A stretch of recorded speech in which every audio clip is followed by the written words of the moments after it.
Welcome to Ma'at Speaks, and welcome to another episode of Ma'at Wednesdays. I am happy that you joined me again today as we continue to discuss the principles of Ma'at. If you are new to my channel, my name is Leah Kenyatta, and here on this channel, here on Ma'at Speaks, we aim to bring Ma'at, also known as balance, back to our communities through the principles of truth, order, justice, balance, harmony, reciprocity, and righteousness. So during Ma'at Wednesdays, we take a deeper dive into these principles so that we can learn how to apply these principles in our daily lives and use them to build unity in our families and our community. So today, we will be discussing balance. We will continue reading from the book, The 14 Keys, Power, Unity, and Success Unlocked. So remember, we are embarking on self-transformation. Through self-transformation, we self-reflect, we acknowledge the changes we need to make and apply those changes that are needed on a personal level so that we can have a great impact on our relationships, which affect how we developed a code and a culture in our own homes and our community. So again, Ma'at, the Neteret, or goddess of divine order, truth, balance, and justice.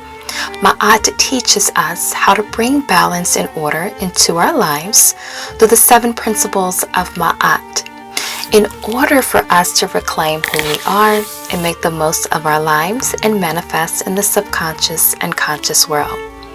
So let's talk about the principle of balance.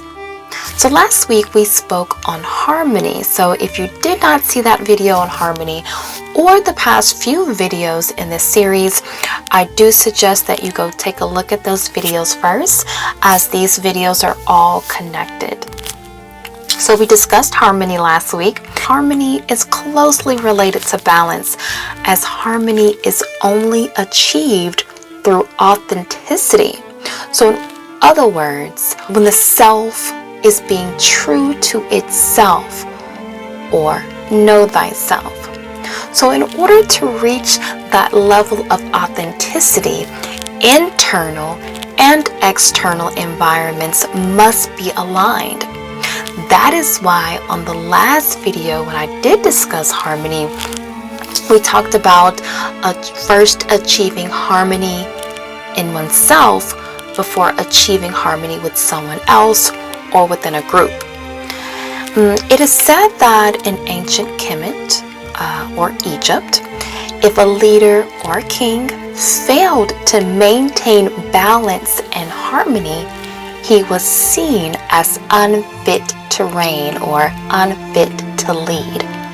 So I want to take a look at balance within relationships. Relationships are so important because relationships build our communities. Without relationships, there are no families. Without families, there are no communities. But we have to learn how to create and maintain balance within our relationships. So let's first look at balance within relationships and how we can create balance within our relationships. So let's first define balance. When you Google balance, balance is an even distribution of weight, enabling someone or something to remain upright and steady.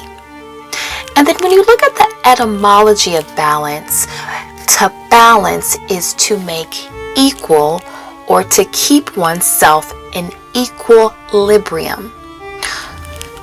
So if two things that are opposite are to coexist, there must be a trust and a commitment that takes place. This middle ground or equaling point, or we can call it a line of trust, is met with purpose. So in essence, each person meets in the middle with their purpose to create balance, but to also create an environment that is successful for the unit, relationship, or the collective. So in relationships, especially when we start discussing modern day marriages, there seems to be a power struggle. So there's a hierarchy that we are often told to commit to. But should hierarchy exist in marriage? So I want you to comment below if you think hierarchy should or if it shouldn't be a part of marriage. So we as women are often told to follow our husband's lead. But what is true leadership? Leadership is a balancing act, and in a marriage, it is shared. So recently I discussed this with a friend of mine, and I was telling her that there are times when my husband has to take the lead, but him taking the lead does not mean that I do not participate. And there are times when I may have to take the lead, but that does not mean that my husband does not participate. So to me, balance is not only a commitment or that line of trust, but it is a sacred act. So within the divine feminine and masculine energy, there has to be balance.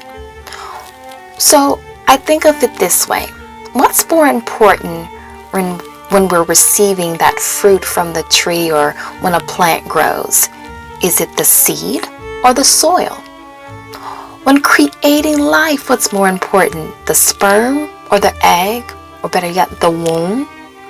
So no energy is greater than the other, but they do serve different purposes for that common goal. So as one elevates, there should be a harmonic balance that takes place that allows the other to elevate within the relationship. We're working in unison. So when a husband elevates, the wife elevates with the husband and vice versa. So if children come from this union, they should be a reflection of this. So in other words, if this is not happening, there will also be a reflection of that. So a family is in a way an organism moving together. There should be no separation. Everything flows at the same time, just like in the body. The heart is very important. The brain is very important. Most of our organs that we have, we look at that as being important. But if all the other organs fail, the brain and the heart will eventually die. So without the continuous flow of life energy within the body, the organism will die. Without the continuous flow of harmonic energy and balance, the relationship will die. So let us continue diving deeper into the Ma'atic principle, balance.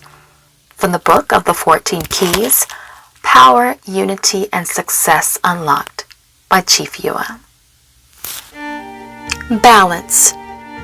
Balance is the indispensable charge of a human life. It is knowing our place in the quantum field. Balance is regularity across the horizontal and vertical plane. The horizontal is the principle of the world. The vertical concept is the idea of the divine. The symbolic heart is the fulcrum point between the land above, the planar, and the land below it. At the heart, we make determinations as to whether we will aspire towards the mortal life or the cherubic life. We own a consciousness in the heavens and a consciousness on earth. Each one compels attention, maintenance, and unremitting linkage with the other to maintain a straight line across the unapparent life course. The horizontal illustrates our journey through the world of human life. The horizontal concept reinforces the cognition that we are equal with all in creation. We strive to complete our internal acts of goodness so that we can see ourselves as finished beings. The idea of oneness is a product of this leveling concept. Working from the horizontal dimension imparts a sense that there is no dissension or ascension. There is no supernatural versus natural, and nature is conjoined with all reality on the equilateral plane. The unseen world does not exist beneath or above the individual, but rather alongside. The vertical concept and balance approximates the procession toward power, as the horizontal is a movement towards beauty. The vertical infers hierarchy and a distinction between the ordinary and extraordinary. True power is acquired from the world of the unseen, in that the vertical represents the transmission of power.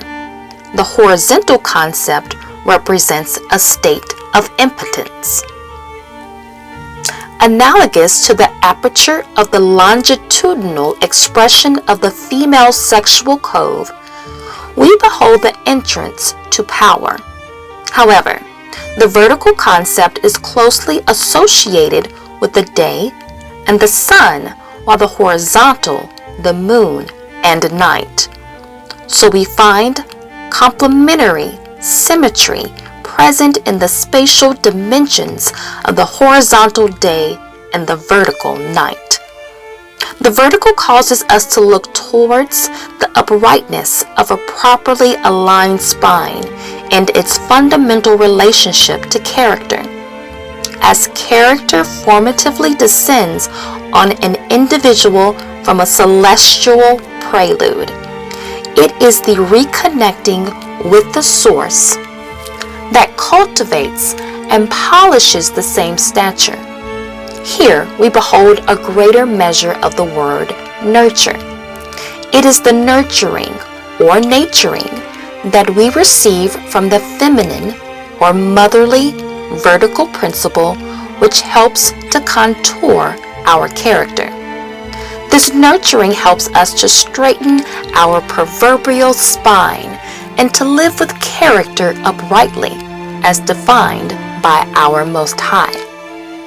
To achieve a state of balance, all parts in any given order must receive their precise portion of energy, so that none are wanting or stockpiling excess energy units. An internal system functions on compositions of self-reliance as well. Your own body feeds from itself and has a series of interdependent parts. When one of these parts are working harder to compensate for the failure of another, then can sickness occur. Internal malady is a byproduct of an internal imbalance. The imbalance that spreads contamination throughout an organism always dawns in the orbit of spirit. When there is a misconception of a spiritual need based on the acceptance of a deficit model, the neglected component becomes the basis of imbalance throughout the organism. For example, when one is unaware of their spiritual body as a whole, they tend to invest more in the ephemeral human body.